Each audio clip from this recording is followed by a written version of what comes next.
Today's podcast is generously and authentically offered to you by Boron and the Arnicare line of pain relief products. Arnicare, made from a mountain daisy, helps you to get back to your best by providing relief of soreness and pain from an active lifestyle, as well as reducing bruising after a cosmetic procedure. All brands and sponsor opportunities are vetted and curated by me and are selected to sponsor based on my experience with the product or service, both personally and professionally. This ensures that you hear about products and services with authenticity, credibility, and integrity. Arnicare, it's a Boron brand you can trust, and I do. The purpose of this podcast is to educate and inform. It is no substitute for professional care by your doctor or your qualified healthcare professional. Never disregard or delay professional medical advice because of something you've heard on this podcast or in any linked material. Guests who speak on this podcast express their own opinions, experience, and conclusions. Dr. Shirley neither endorses nor opposes any particular opinion discussed on this podcast. The views expressed on this podcast have no relation to those of any academic, hospital, practice, institution, or other entity with which Dr. Shirley may be affiliated. Welcome to Forever Fab, the podcast on fashion, the art of living, and all things beauty. This podcast is curated by Dr. Shirley Madere, MD, as the definitive source of holistic wellness through beauty.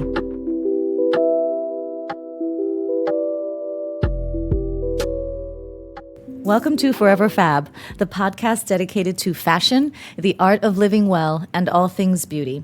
I'm your host, Dr. Shirley Madere, your purveyor of this definitive source of living a beautiful life. This week's episode is dedicated to your inner deity. Beauty for empowerment, how to summon your goddess-ness. Welcome to my interview with the legendary, epic, beautiful, incredible Mikki Taylor.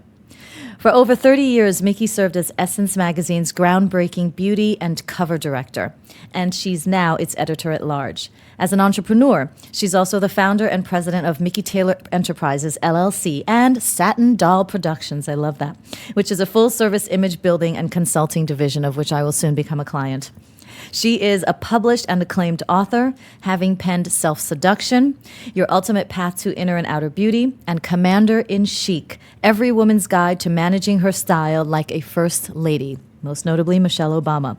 We'll talk about her most recent publishing success, Editor in Chic, How to Style and Be Your Most Empowered Self. Mikki's also a media darling.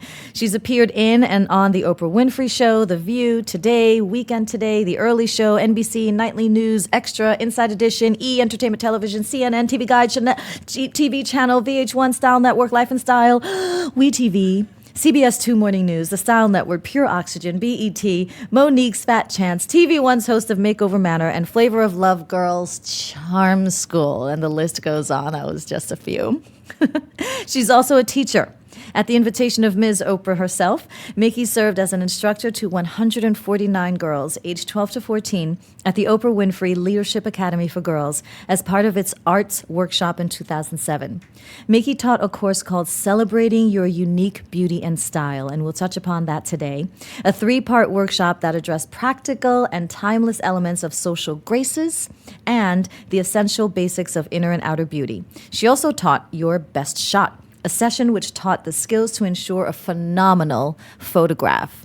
And I'm sure every social media person, everyone on social media would love to take that workshop, myself included.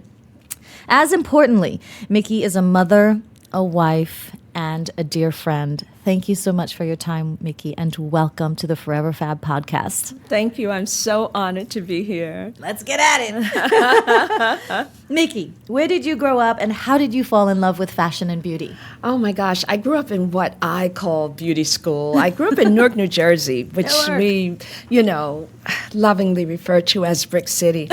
And right across the Hudson. My mother actually was in beauty before me.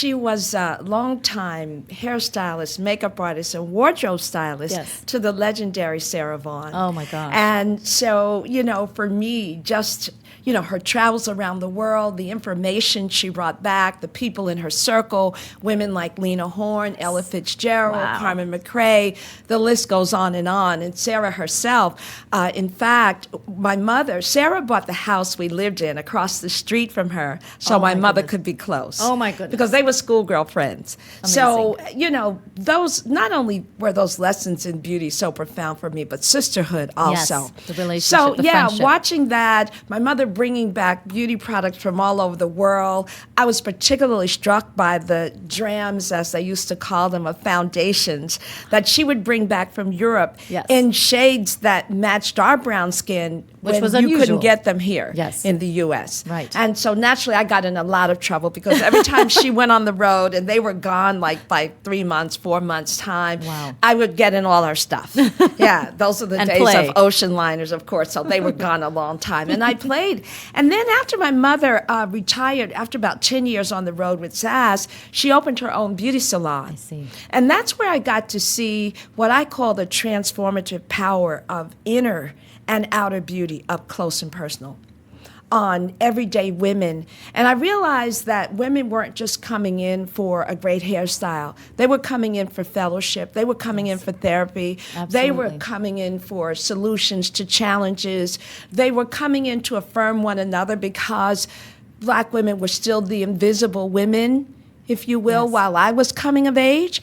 And so it taught me a lot. Yes. It taught me a lot. And it taught me even the power of our dollars, that beauty is such an emotional purchase for us. So it's not that these women were celebrities, but they had what I call celebrity, and that they were self-nurturing. Yes. They took care of their beauty. They Yes. celebrated their beauty. Yes. And so those hard-earned dollars that went to the beauty salon every week, Yes. they took great pride in that. Yes. Yeah. I think that's really important. So I think, so needless to say, that had a great impression on me. And so it was really no surprise. I think I was really born the work. Yeah. Born to do the work that I'm doing to affirm us. So Yes. Essence was part of God's destiny for me. Yes. Yeah. It just always seemed natural and very organic. That's a beautiful journey. Yeah, And I'm so yeah. happy that your journey is continuing. Thank you. Your most recent book, Editor-in-Chic, is dedicated to your family and also to your mother. Yes. It reads, quote, "To Mommy, who taught me to live an empowered life." Now, you just talked about how your mom was in the beauty industry and how you witnessed through her and her interactions and her work the power of sisterhood through beauty. How is it that she taught you to lead an empowered life? Because you wouldn't necessarily think beauty and empowerment, even though I believe that they're related. How did she do that for you? I think that through the values and through the life that she demonstrated. One of the things that I learned is that if the best is possible, then good is not enough. Right. I also learned, my mother used to always say, put yourself in the other person's place. Because the logical thing is always to think about you or how things affect you or how you look or it's all about you. It's all about you. Put yourself in the other person's place. And I would hear her even tell women who didn't think they were beautiful that they were. I remember, this is going eons back. My mother told me a story about, there was a singer by the name of Little Esther Phillips. And sometimes when you're listening to WBGO or Newark's jazz station, you can hear Esther's songs. But Esther had a beautiful gap and a full nose. And Esther didn't think she was beautiful because at the time, let's say all of those who were in her genre had Eurocentric features, Yeah. if you will. Yeah. And so my mother would tell her, she had this gorgeous brown skin like chocolate mousse. And my mother would remind her of how beautiful she was. Yes. And so things like that weren't lost on me. So that, later on when I began to cast the covers or the pages, the beauty pages of Essence, Yes. the mantra that Essence had when I entered the door in 1980 was all shades, shapes, and sizes. But I dreamt a world with that. So Yeah. gaps, Yeah. full-blown froze, Yes. freckles, you name it. Yes. It was the vision board that that was fresh every day. Right. I would stop girls in the subway, in the airport, at the, on the bus, wherever I was, Yes. because it was about holding up the womanhood on the mirror on Black womanhood. And if that's part of your genesis, Yes. like it was for my childhood, Yes. there was no end. Right. There was no end. There's beauty everywhere. Yeah, there was beauty everywhere. So, we weren't limited by the model agencies. Right. Beautiful models though they were, Yes. but they weren't the spectrum That's right. of how I saw us. Yeah. Yeah. How did you balance your career with motherhood and family life? It seems as if you were always working on the bus, on the train, stopping young women. Hey, want to work with me? How did you balance it? all? I think that, my children could answer this question, and they would say that, for mom, it was always about purpose at work. And so I learned certainly to give my best to whatever role, let's say, I was in at the moment. Yes. I learned to be very present in the moment. Okay. So in the morning, when I remember, they always had hot breakfast before going off to school. I'd put a little note in their lunch bag, Mommy loves you. But, even from traveling, if I had to send a fax, this was before social media or FaceTime, if you will, to send a fax from Europe just Yes. saying this, that, and the other. Yes. But yeah, and so, when I began to do media, and in fact, my children would have the principal turn on the television in school so that the kids could see. Yes. But they knew that the work that I was engaged in wasn't about me. It was Yes. about us.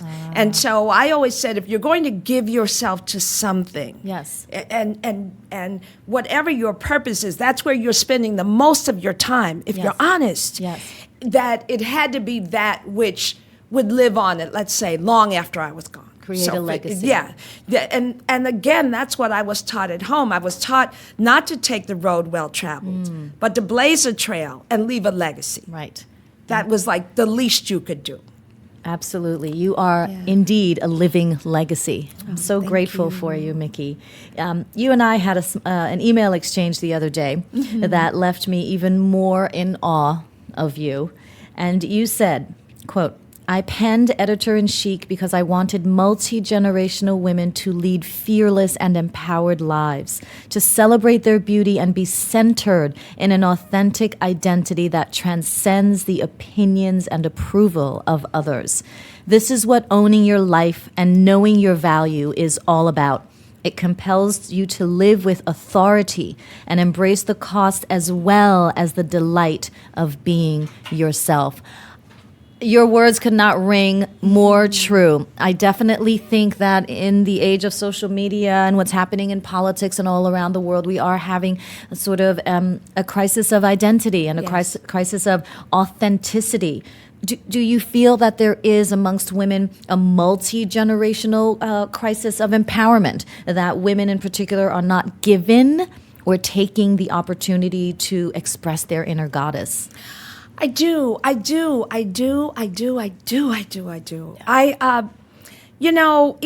if I look at age groups, if you will, it's not enough to express yourself in a season, and then the next season you don't know who you are. Right. It's not enough to live this life and not recognize that you were not designed to be a carbon copy, that you were not created to fit in, that you are the standout, that you are unprecedented, and to not be more than okay with that, but to celebrate that. Yes. The lack thereof is a tragedy. Yes. That is not the definition of thriving. Right. And I think that that's a word that has to re-enter our mindset, that we were created to thrive. That at the very least, you should be celebrating your beauty, that you should know your value, that you should treasure your mind as the sacred space that it is, that you are not a chauffeur to someone else's dreams and ideals and approval and opinions of you. That is truly the definition of giving your power away. Exactly. That is living your life in the shadow of who you are meant to be. Exactly. And so I don't want that for us. On our watch, on my watch, at least I want to do what I can to change that. I'm here to remind us of who we are. And you do that so well. I have a suggestion for you. I'll ask you what's next on your radar a little bit towards the end, but I'd like to suggest that you just go around the world and become a motivational or transformational speaker. Forget motivational, transformational speaker. So I'd love for you to add that to your resume of 10,000 pages. Thank you And that's for that's a that. hashtag for me. Created to thrive. Hashtag created to thrive. Your first chapter of Editor-in-Chief opens with a quote by Freya Stark. And this also moved me. Quote, "There can be no happiness if the things we believe in are different from the things we do," end quote.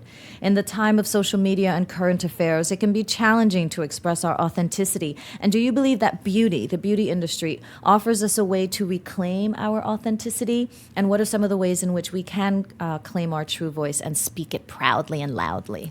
You know, I really think that begins with self. I really do. You know, the first chapter in my book really asks each of us to own the queen that lies within you. I don't believe that we should ask permission where we have authority. And I think that we should really be directing the industry, what's created and sold to us. If we, you know, that's one of the things I enjoyed about being beauty director on the printed page, in that doing the research to help us understand that so many things in beauty, their genesis began with us. Yes. You know, redheads, if you will. Maasai men created red hair color from the clay of the earth. That was us. And so we need to know, again, ownership, the vision, the visionaries that we are, that we were from the beginning.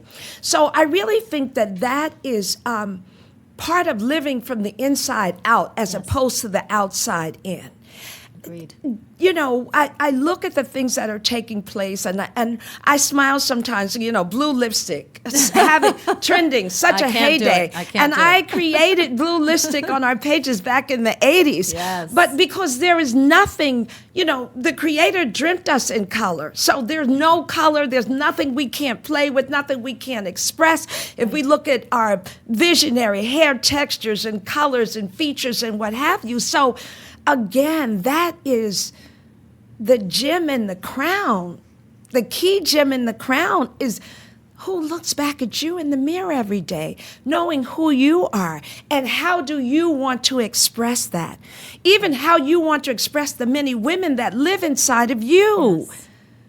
Because this narrow vision, or I have to do this is how it's done, or I have to wear my hair like this, or I have to wear, well, you can't color outside the lines because no one does that. Right. The limitations Of the beauty rules. Yeah, that bothers me. Okay. That bothers me immensely. Yes. Well, you are rewriting the rules because we are the spectrum. Yeah. That's we another are. hashtag. We are the spectrum. The book is also rich in affirmations, quotes, quintessential Mikki-isms, you call them.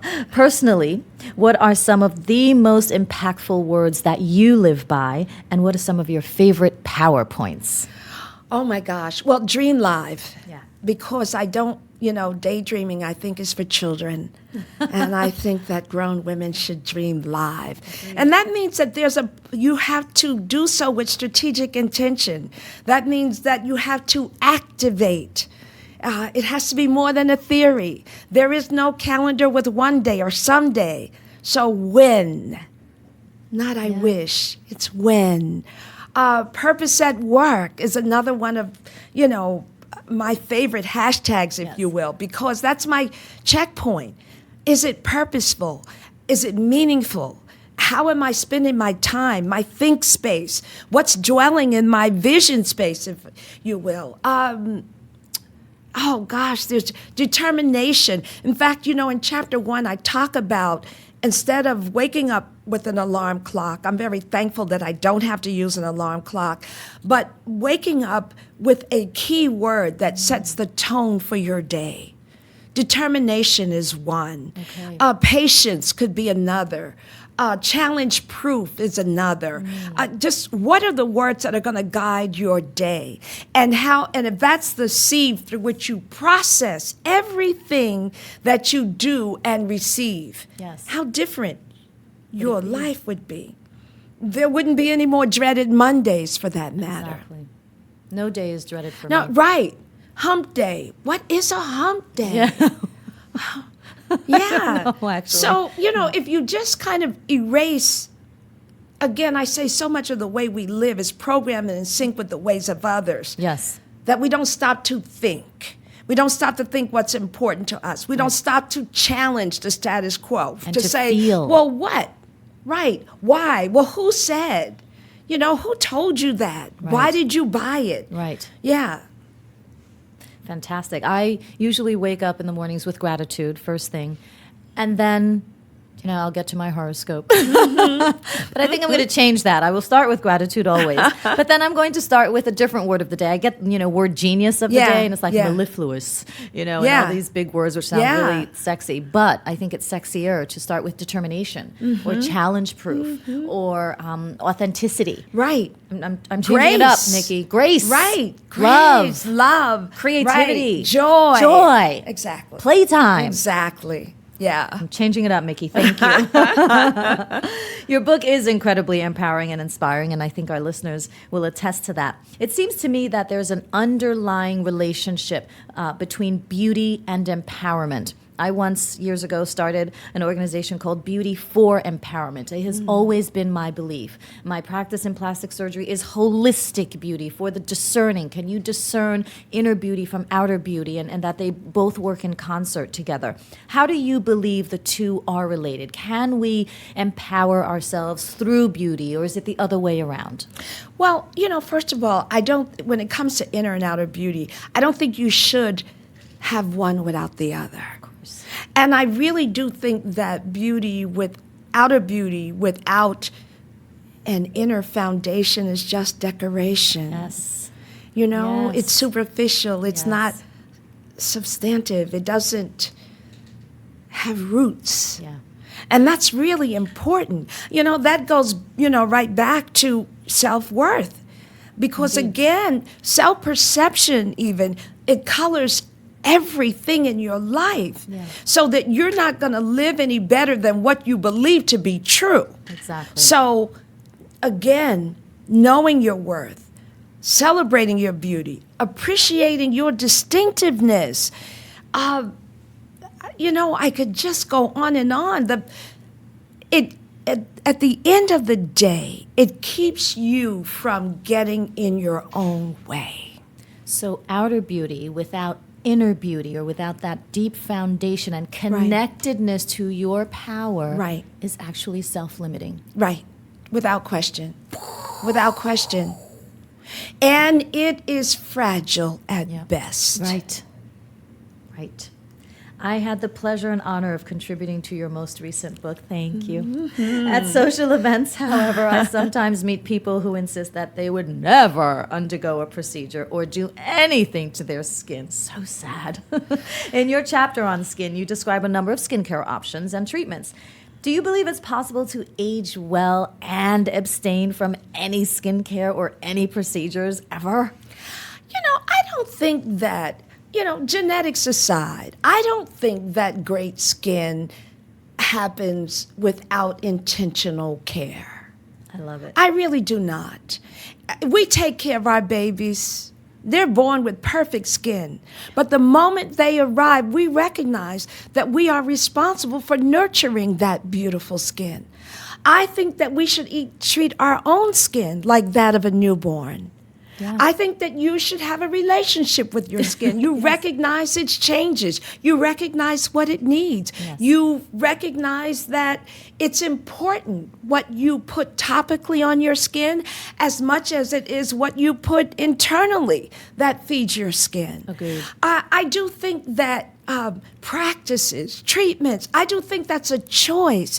And again, I don't think that we should live under the imprisonment of what others think. Right. So, whatever brings you joy must be realized. Amen. And if you, for example, we know that we age in amazing fashion. Yes. But it doesn't mean that we don't age. That's right. So we know that skin of color, it will sag. Yes. It will have loss of volume and firmness. Yes. So if you're at the point where you want to have fillers, it's not about what your girlfriend thinks. No judgment. It's about what you own. And what brings you joy. And what brings you joy.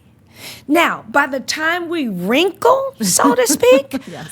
we've earned every one of them. Absolutely. And at 90, you better not be talking to Sister Fabulous about her wrinkles. You're right. going to get a dose of good kitchen table criticism. Absolutely. But beyond that, it's all about what brings you joy. And whatever that means in the journey called your life. That's right. Not someone else's take on how you should live it. That's right. So skincare and whatever that means for you Right. is actually a form of self-care. It is. Amen. It is. 100% agreed. What does it mean to invest in yourself? And I presume skincare and self-care are a big part of that. What does it mean to truly invest first of all, in yourself? I really do think that self-nurturing is key.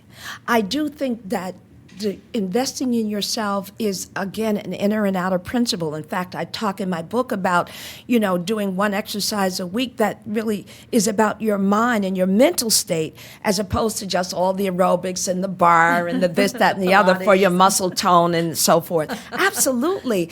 I do think that mindfulness and getting still is a way of investing in yourself. Time for self should be a non-negotiable platform for you.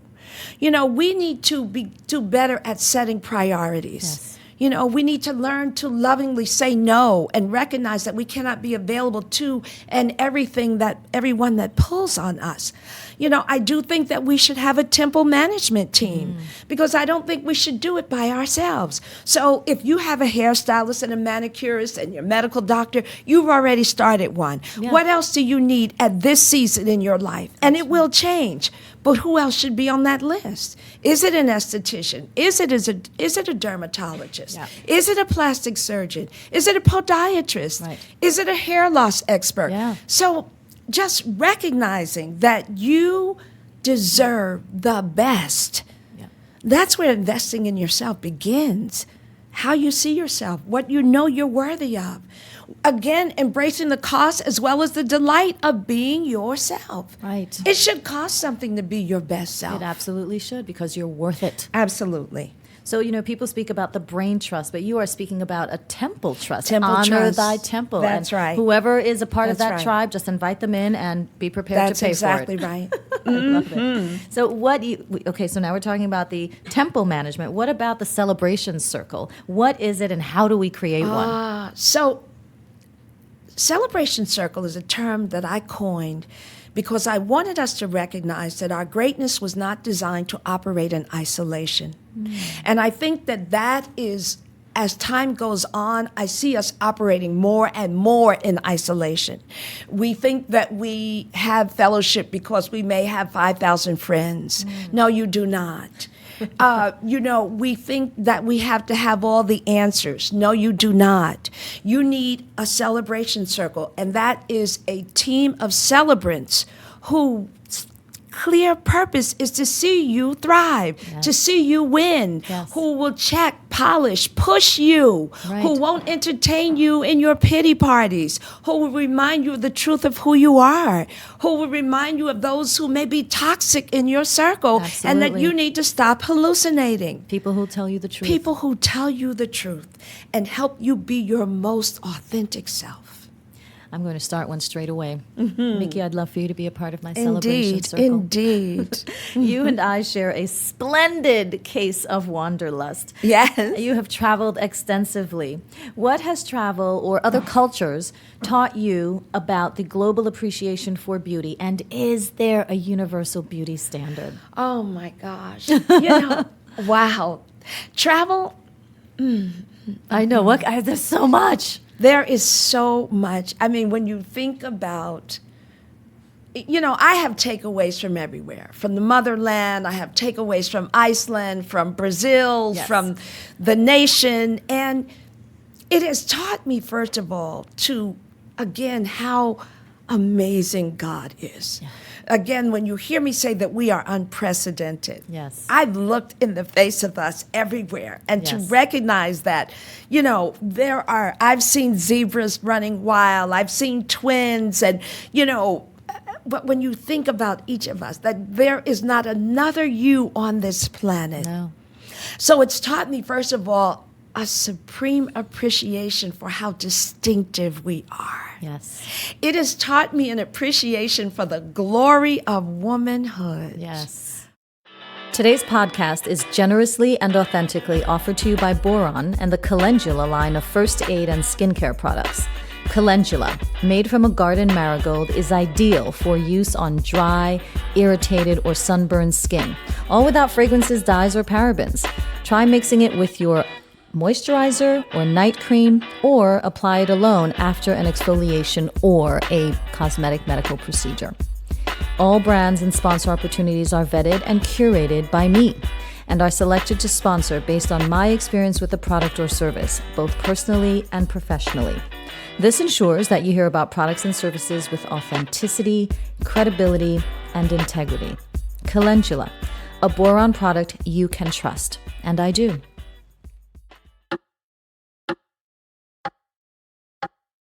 You've just listened to part 1 of Forever Fab podcast. Please stay tuned for part 2, coming up next.